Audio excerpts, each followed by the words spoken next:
particular curve with wonderful curves, and if I don't give her the floor soon, she won't get it. So she's going to tell us a little bit about curves. Okay, thank you. Thank you, Christine, for even coming. We're really excited about having her there. Basically, Curves is a fabulous workout designed especially for women. It's a 30-minute total body workout.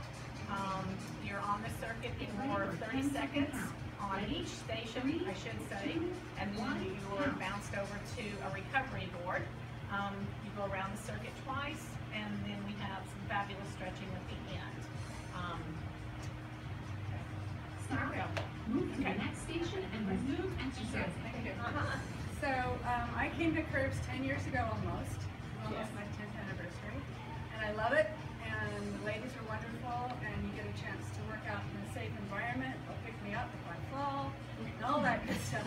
The other thing I love is that it's only 30 minutes, in and out, and there's no time. You can drop in, drop out. I mean, drop in and drop out, that sounds like the 60s, I mean, you know what I mean?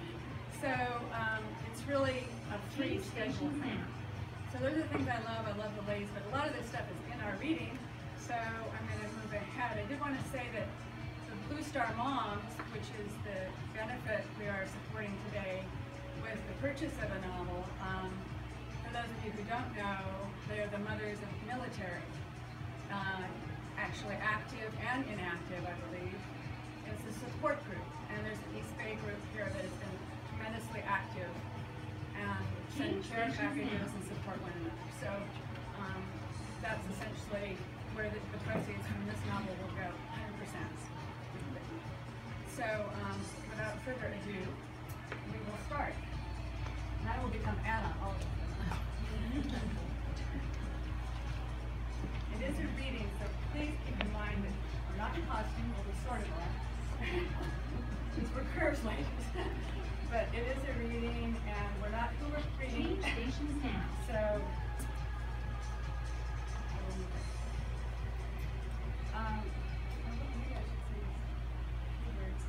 Anna is one of 4 characters in the novel.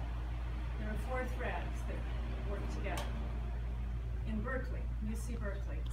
And she is the one that goes to Curves. So that is why I'm reading this one here. So it's the introductory chapter, so you're going to get a little bit of what the novel's about, and you're also going to find out a little bit more about Anna before we get into the whole Curve setting. Chapter 6, Anna. Around the time that Jessica met with her faculty advisor, Zachary ran the fire trail, and old Father Nate fed his cats. Anna Novak Aguilar, 57 and trim, but not as trim as she wanted to be, settled herself in the driver's seat of her old Volvo and headed for her 3 times a week workout at Circle Fit on Claremont Avenue.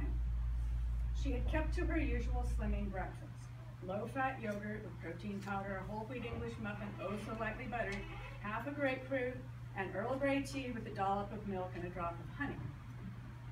Anna could hear a pageant protest signs rattling in the back of the car, and made a mental note to secure them better next time. Made of short poles and white tagboard, they were boldly printed, black on white. Respect children, protect childhood, outlaw children's beauty pageants. It was satisfying to have made them herself, but they were showing wear and wrinkling at the edges. She would make new ones when she had a chance, but these would have to do for today's gathering outside the studio by the bay. She hoped that her friend Lori Warner would be there.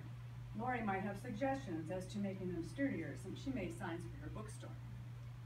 For now, Anna put the protest out of her mind and focused on her drive through her sweet Elmwood neighborhood of Berkeley. She considered, as she often did, how charming the houses were, as though each home had its own unique personality. Many were shingled like her own two-story, inherited from her grandmother, but there were stucco cottages and colonials as well. The houses seemed grander as Elmwood merged into Claremont Canyon, where the neighborhood fanned down the hill from the century-old white hotel, which Anna called the Palace. But of all the houses in Berkeley, Anna loved Comerford House the best. Comerford was a historic house on the official list of landmarks.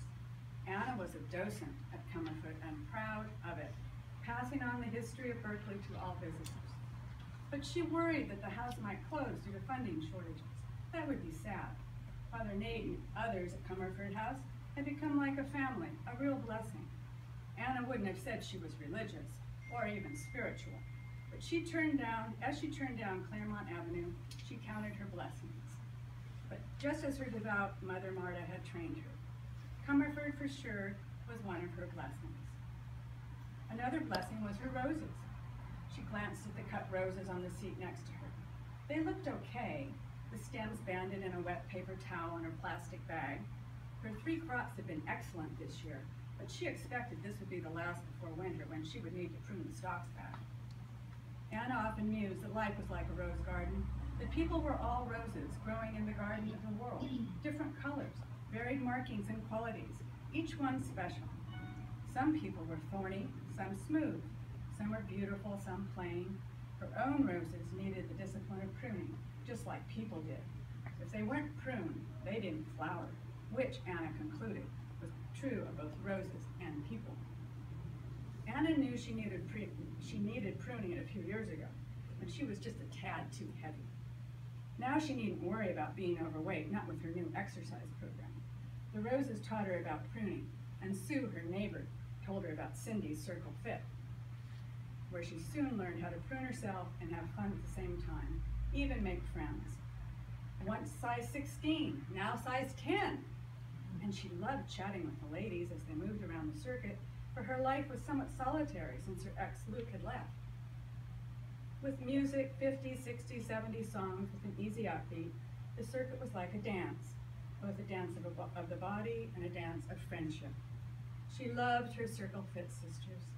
She would do anything for them in a heartbeat, in a New York minute. They were another blessing. As she parked and fed the meter, cradling the roses for Cindy, she wished Luke could see her now, admire her new slimness in her black stretch pants and purple jacket. When the fat melted from her face, her classic bones emerged. Her brown hair, slightly highlighted to cover early gray and cut in short feathery layers, set off her startling dark eyes, which now appeared larger. Her father had called them Slavic eyes. Croatian for sure, he had said with an appreciative nod. Anna wished her Luke could see her now, but it was too late for that. He wasn't her Luke anymore. He belonged to that Rosalind, half his age, and probably a size 2, or maybe even a size 0, probably a -6, definitely unhealthy. At one time, Luke had needed fat pruning too. Still, he saw to it long before she did. He lost the weight, jogging and playing tennis with their son Zachary, who lost his weight too. Not for the first time, regret rushed over and through her, and gave her that awful sinking feeling in her stomach. Such a loss. How she had loved Luke, and still did, she would admit when she was honest with herself. How she wished she had seen it all back then, had pruned herself in time, but she hadn't. She just hadn't seen it. And as her mother often said, no use crying over spilled milk.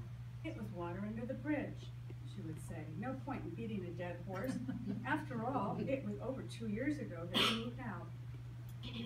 Today, Anna concluded, as she entered the workout room, Luke needed sexual pruning, having run off to Lake Tahoe like that. Had Zachary seen the signs, the cracks in their marriage? He had been out of the house for years, probably not. Anna handed the roses to Cindy, who manned the reception desk. Congratulations on your new granddaughter. How are mother and baby doing? They're both fine, coming home today. Thank you, Anna. These are beautiful. These are lovely. I'll get this. Anna held her barcode tag under the mini scanner ported to the computer. A red line flashed on the tag, and she heard the familiar beep as her name popped onto the screen. She placed her handbag in a woven basket along the wall and turned to the circle. She could see that half the circuit was humming with movement and chatter. She grinned her greetings to her lady friends, and they grinned back as We Are Family played through the room. There were 24 stations. 12 were circuit machines, each one strengthening a different muscle set, with 2-foot square recovery pads in between, where the ladies stepped in time to the music, keeping their heart rate elevated, but resting their muscles. Every 30 seconds, a recording reminded Anna to change stations now. It was a line dance, a workout, and a coffee clutch all rolled into that half hour.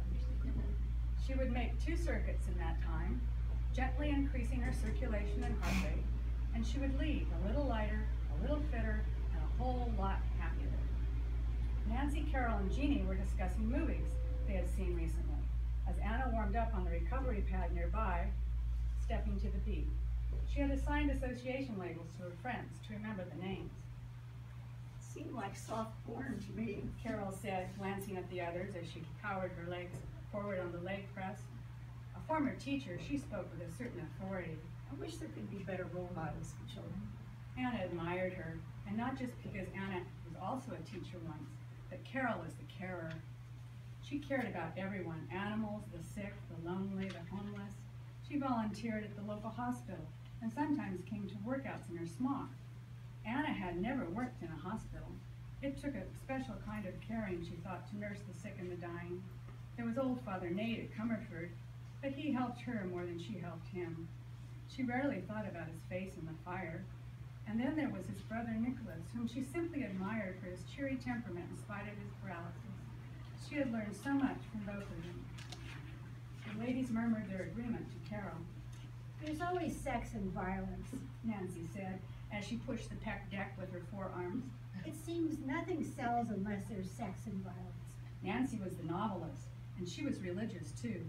She went to church, but she didn't talk about her faith. And Anna sometimes wondered if that was a good idea. It was as if she were afraid, as if there were an unspoken ban on politics and religion and social settings, and Circle Fit was no exception. Perhaps it was for the best. But you got published, didn't you? Jeannie asked. And you don't have that stuff in your book. Jeannie was the jogger. Instead of resting on the pads, stepping lightly, she jogged in place, rotating outstretched arms. Jeannie was one of their younger members, probably late 30s, so she could increase her pace. She was a stay-at-home mom with a working husband. She, Anna could see, was one of the lucky ones who took care of herself before it was too late. I did, but I was lucky. My publisher was the only one that would take a chance on me.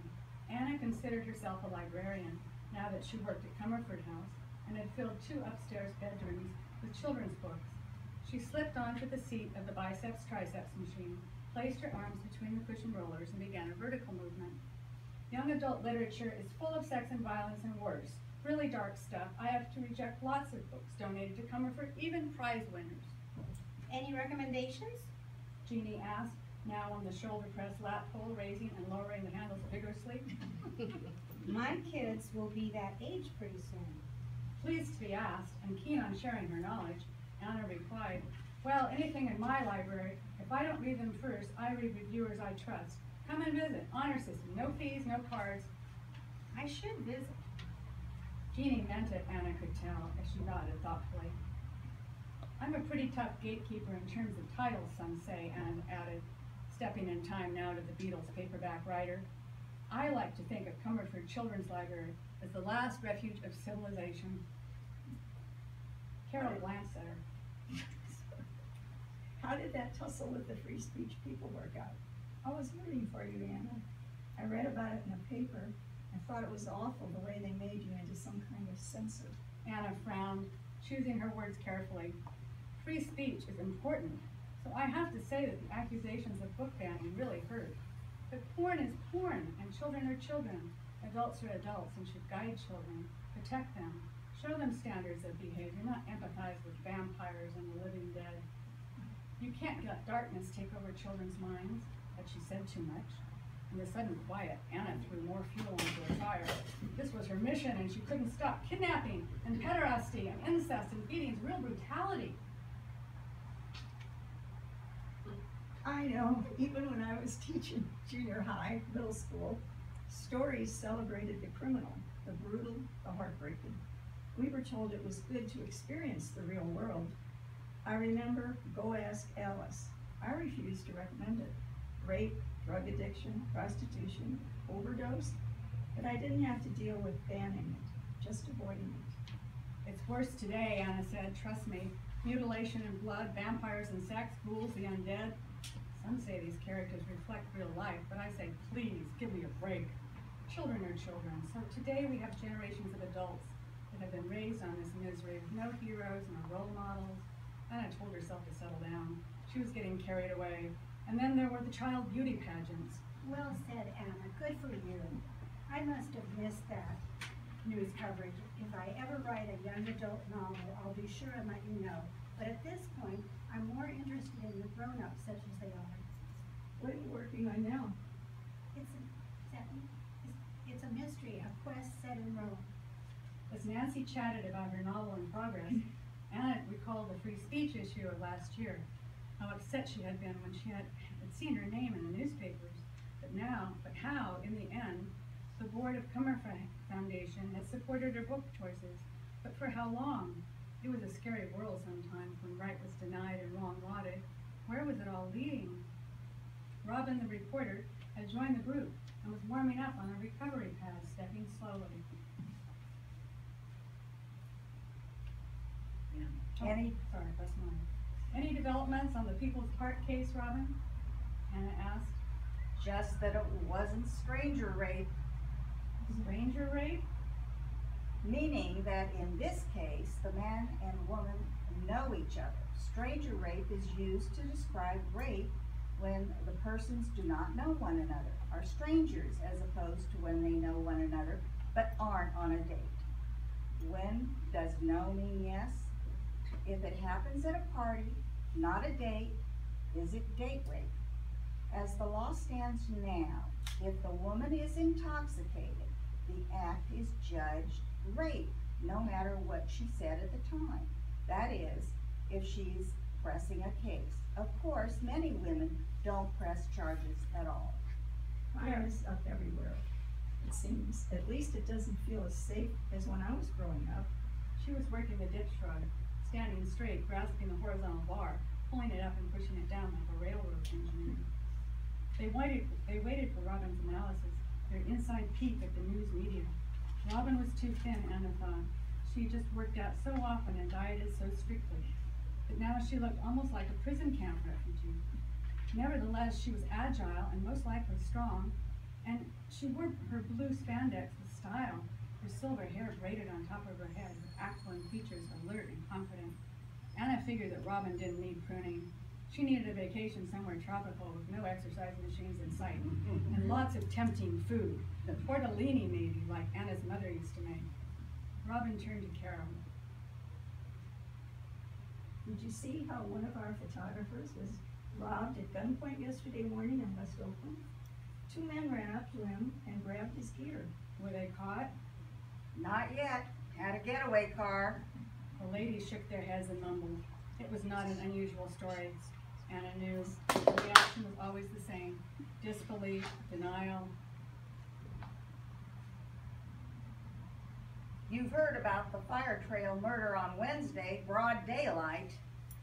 She positioned her shoulders under padded bars and bent her knees, squatting, working her back leg muscles, pulling with her arms and pushing up with her legs. A murder? Anna asked, concerned. I work near the Fire Trail. It runs behind Comerford House. I didn't hear about it, but she had heard sirens Wednesday afternoon, she recalled. A girl was raped and murdered. The victim was a Cal student, but police aren't releasing her name yet. They say the suspect is average height, thin, dark hair, scar running from ear to mouth, Caucasian.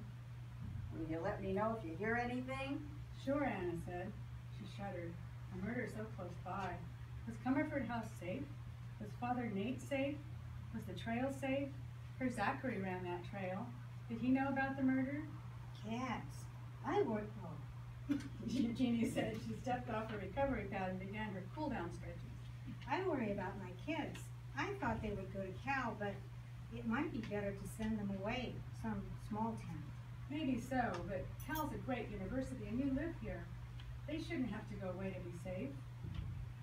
Coach Cindy, her thick red hair swinging around her shoulders, stepped into the center of the circle. My grandson would have been glad to go to get into Cal, but he never could discipline himself. His parents coddled him, wanted to be friends instead of parents. Her tone was edged with disappointment. Exactly. Wanted to party all the time. He's a bright boy, such a shame. He's now on meds from depression, can't find a job or his place in life. George and I feel so helpless. She showed Anna how to better position her hands on her machine. That's just it, Carol said. Kids should be held accountable, held responsible for their activities. What happened to standards? Adults are afraid, it seems to me, afraid of the kids. So the kids expect to slide through life with all this feel-good stuff, demanding positive self-esteem. Cindy's tone was hopeful. I think our new grandbaby will be raised differently. My daughter has lots of common sense. Parents are getting wise. I hope so, Anna said, thinking of Zachary. At 26, was he drifting, going for his doctorate in English literature? But he taught part-time, and he worked at Lori's on weekends, loading, unloading, shipping, even making deliveries, writing book descriptions for the website. Before that, he had been a steam fitter repairing pipes, and he even had helped Father Nate with plumbing repairs. He was self-supporting. He paid his own way, rent, food, tuition. Maybe she and Luke had done something right after all. And Luke, in spite of his philandering, and worked hard as a grocery cashier, brought home a paycheck. He supported them. He made it possible for Anna to stay home and be a mom. For that, she would always be grateful. Of course, Anna had inherited her grandmother's house, which helped with the budget. Carol waved as she left the circuit, heading for her wicker basket. Bye, ladies. See you next time. Carrie the Tiny entered, fiddling with her barcode tag. She reminded Anna of a water sprite. Always surprised, always happy. Anna moved to the machine, tightening her stomach muscles, raising the weights and lowering them to the time of Mamma Mia. Seen any good movies? I saw a fabulous one last weekend. The best love story. The cast was so good. It was called Amalani, and it was set on Maui. 10 minutes later, Anna left Circle Fifth. She checked her watch. The pageant protest would be starting soon, and she didn't want to be late. They were depending on her for those signs she had crammed into the back of her revolver. Thank you.